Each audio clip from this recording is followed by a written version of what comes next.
Welcome to another CEO Wisdom podcast with Jennifer Miller. Jen is CEO and board member at Access Destination Services. Jen is a mom and an entrepreneur. She's a sales leader, team motivator, lover of great experiences. This podcast is presented to you by podpair.com. If you want to start, monetize, and scale your podcast, you can go to podpair.com. Jen, welcome to the pod. Tell me a bit more about yourself and what you're up to nowadays. Thank you. Well, I'm up to trying to scale this business right now. I think as I shared with you, this business had a pretty interrupted time during COVID, and so the last 4.5 years have really been taking a 50-year brand into its 55th year, taking it from a company that really didn't really do any business into a company that is just experiencing rapid growth. So that's what I find myself doing most days when I'm not doing things that I love. I love playing pickleball. I have 2 grown boys now, so I used to drive my kids around to all of their sports. That's what I did for many, many years, and now I drive myself to my own sports. Nice. And tell me about Access itself. Where and when did it started? Yeah, absolutely. Actually, we're in our 55th year, so Access was founded here in San Diego. That's where I'm based. We're a destination management company, so we create shared experiences that inspire people for our clients. We've been doing that for the past 55 years. We're based actually, where we're founded out of San Diego. Our home office is actually here in San Diego as well, but we have offices all across the country. We have about 260 full-time team members that live across the country. And we have about 1,500 part-time team members that work with our organization as well. They're located in all major cities. And tell me about these experiences and how you distinguish yourself from your competition.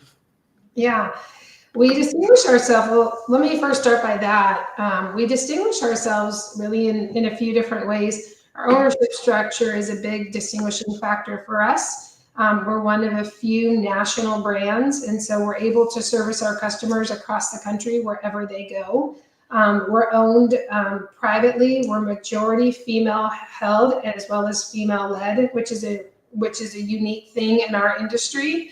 Also, a unique thing for us is we're one of the oldest destination management companies. So our company coined the term destination management. We were the first to actually use that term.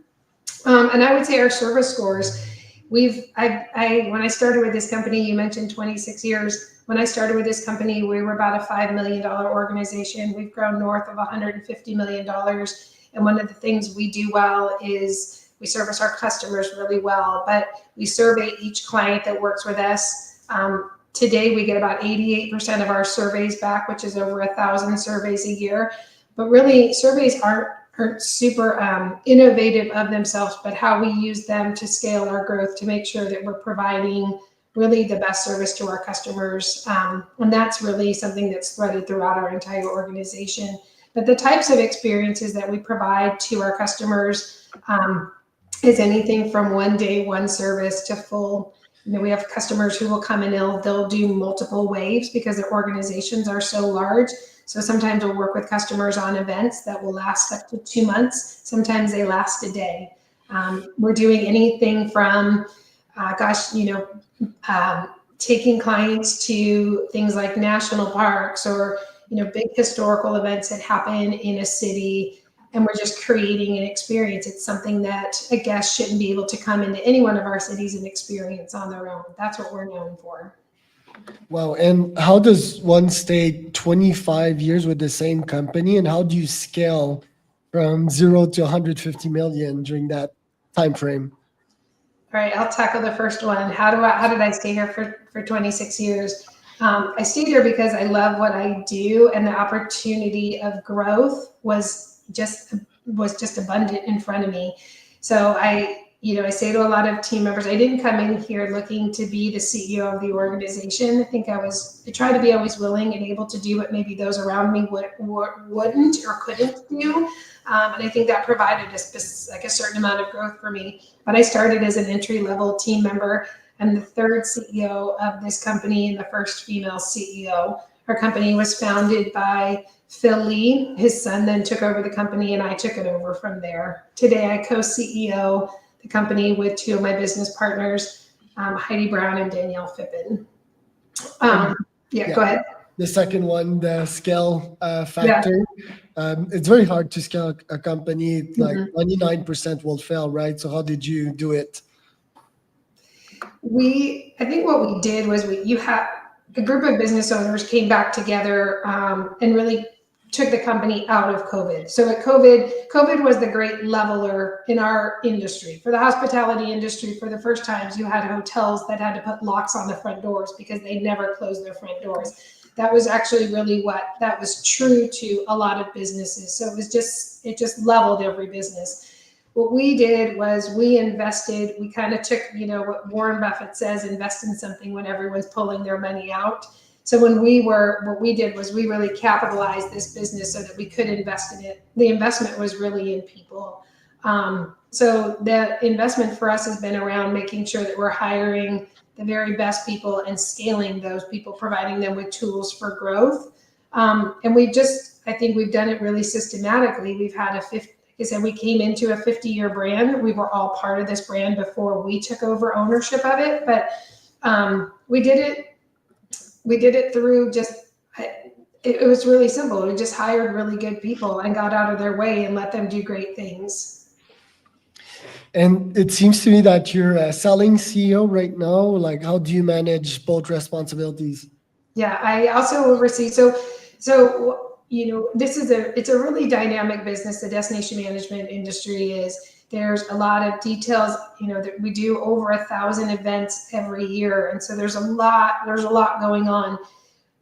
My business partners and I really we kind of each have three different skill sets. There's three different sides to our business. There's sales, there's the creative component, and then there's the actual execution. We all kind of have what I would call maybe a different love for every one of those sides of it. My side, I'm more oriented to the sales side of it. I'm very much a relationship person, and so I've gathered our greatest sales business directors in the business, as well as sales leaders, and those are the team members that I work more closely with to make sure that we're procuring the best relationships that we can for this business. Very cool. And tell me about the sales process. Like, first, let's start with your ICP. Like, what titles, what geography, what size of company? You said very big. It varies. I would guess a lot of tech companies as well. Give me an idea of your ICP. Well, so our business titles in this company, we have a few different titles. We have business development. We have we have inside sales and outside sales. Our outside sales team members, they're the ones that are really building these deep connections. In our industry, it's really people do business with people that they like. And so long-term partnerships, long-term relationships. A lot of our customers, I've worked with different clients in our business that I've known from just my very beginning years. When I was their sales manager, I was their events manager. So relationships really do matter in this industry. The way our business is structured is we have a national team. Our national team oversees and really leads the charge for our larger clients, our what we call our key accounts, or our tier 1 and our tier 2 accounts. Also, another client base for us is our hotel partners, because everything we do is typically in partnership with a hotel. So we have a lot of partnerships and relationships at the local level across the country. Those are other lead sources for us. And that through those two channels is where we find really kind of the sweet spot for us in business. And what's the preferred sell medium? Do you LinkedIn outreach? Is it more relationships or referrals? And also, what's the sales cycle? We don't do we do very little on LinkedIn. It's a relationship sell. 85% of the clients that we work with in any year are clients that have worked with us before. So it's a lot of repeat business. We have a very well-known brand. Most people know about Access. In terms of local referrals, those typically happen from our hotel partners and our convention and visitors bureaus. Those are the two channels of lead sources that come from the local levels. Right. And the repeat business, so you have account managers that follow up to know the satisfaction of the client? Do they also work on the actual projects? How is a project actually built? Our sales team doesn't. They're the, they're the tip of the spear like they are in most organizations. They do their work really through, well, on the national sales side, they're really the relationship. They're the glue in between the client and the local team members. They make sure that the vision of the client is executed at the local level. The sales organization is really, they kind of, they create this dream. They listen to what the customer is looking to achieve. Can be really, there's a lot of things that they're trying to achieve. They're trying to overcome some kind of challenge in their company. They're trying to get some messaging out.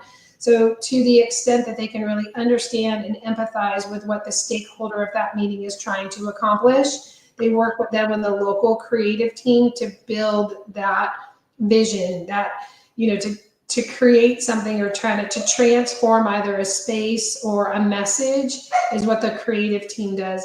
Our on-site execution team, they actually execute the event. Our sales team is really on the forefront of the development of any kind of experience. Right. And the sales cycle, quote unquote, like the client will order one of these projects every quarter. And also, what's the ticket size? Is it hundred thousands of dollars or plus? It is.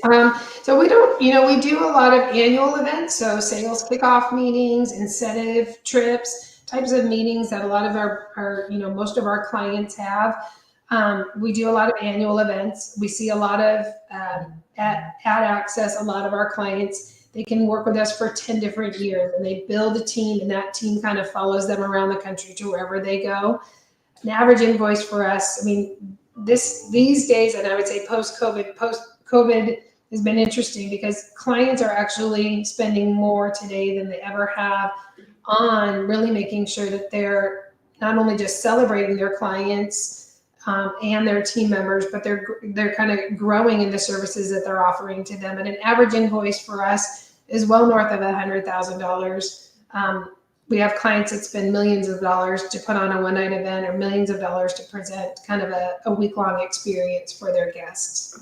And what's difficult in your business, and how do you resolve these challenges that may come up in the events business? Yeah. What's the most difficult thing for us, I would say, after COVID has been dealing with a lot of these organizations that either had massive growth during COVID. And so for us, and really it's the same across the hospitality industry. We all had to kind of let most of your teams go during COVID. And so then there was this hiring back. And so it's kind of like, changing your tires on the freeways. You're driving 60 miles an hour down the road when you're hiring people and you're experiencing the greatest growth you have ever had. I would say that's a challenge at the hospitality, is tempering that balance between client expectations and trying to train brand new team members to be at the top of their game in a relatively short period of time. Right. So what would be your goals for next year as a CEO? My goals for next year is to have the business kind of catch up with the financial success that it's had.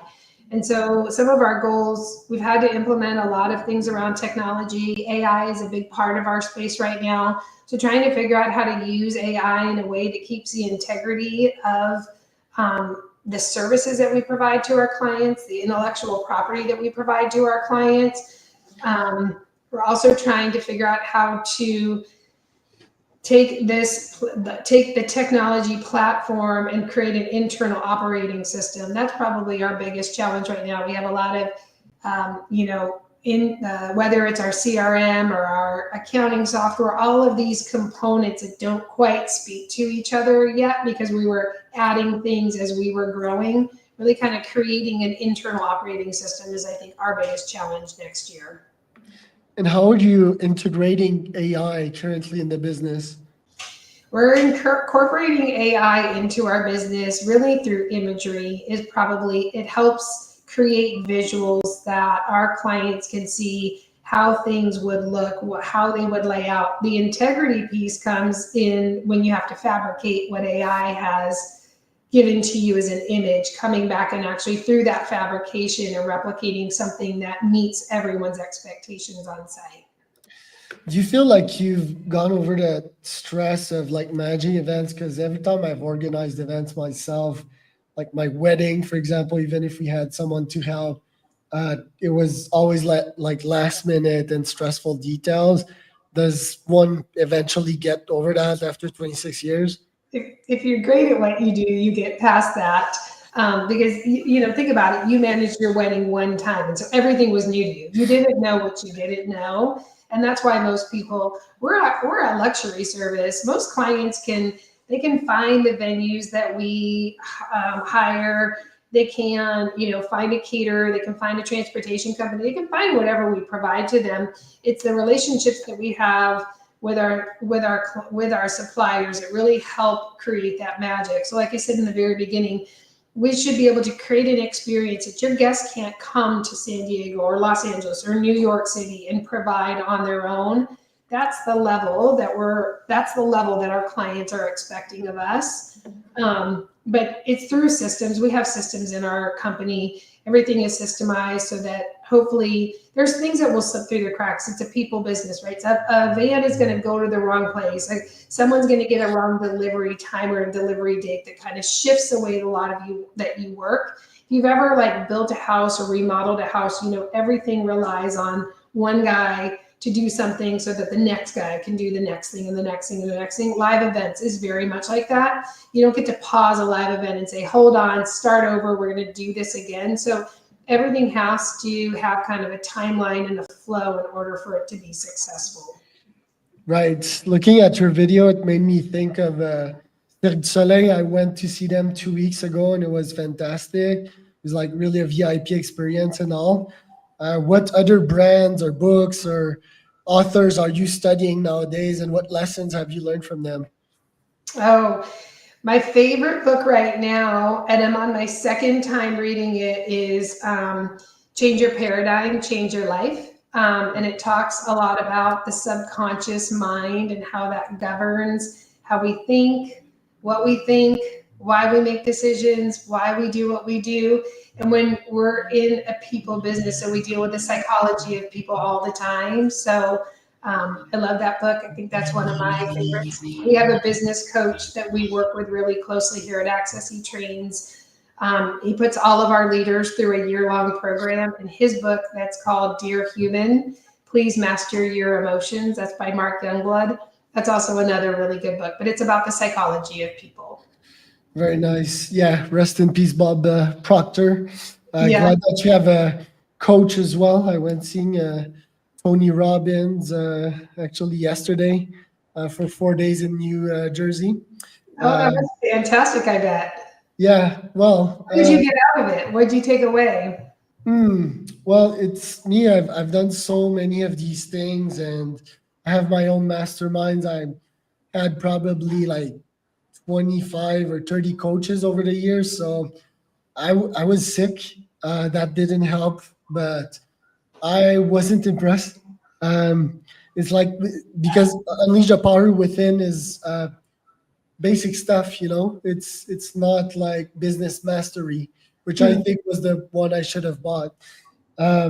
So yeah, it wasn't for me, but it was cool from an event organization perspective, which is what we're talking about right now. Amazing organization.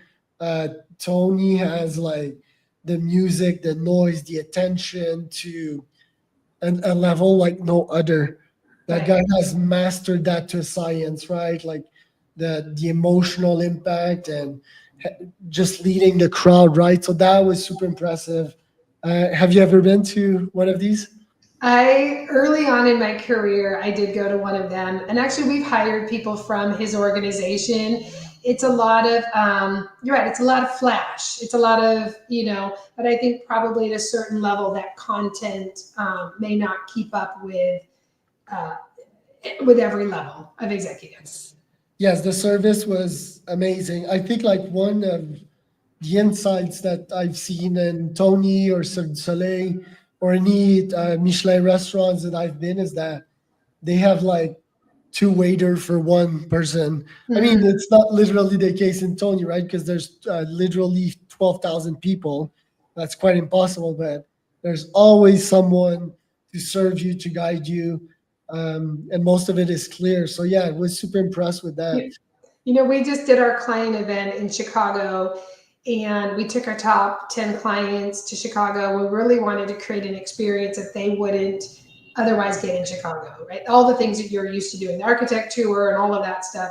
So we love the story that showed the bear. And so we really tried to replicate that. And we were able to bring in a speaker who worked, he was hired on by the bear to train all of the, the actors that are the chefs and the actors that are in the kitchen staff. And he came and he spoke to us in a small session, and he said, in my restaurants, what it's about is it's about demonstrating love and showing love, and if you go into a restaurant and you've got, like you said, two people, or you've got, chefs in the back that aren't putting their hearts on the plate or putting their hearts out when they're serving it, people will feel fed. But people don't come to restaurants to just get fed. They come here to feel something. And I think in our business, that's the most important thing you can make people do. It's not about just the great food. It's a great food and a feeling. 100%. And even food is love for most, right?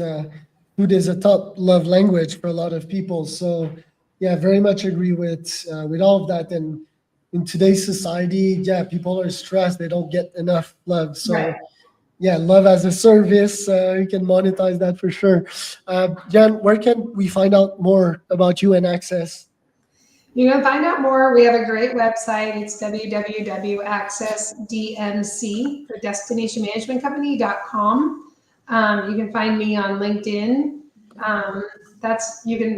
We have our channels to our social media and our YouTube channels.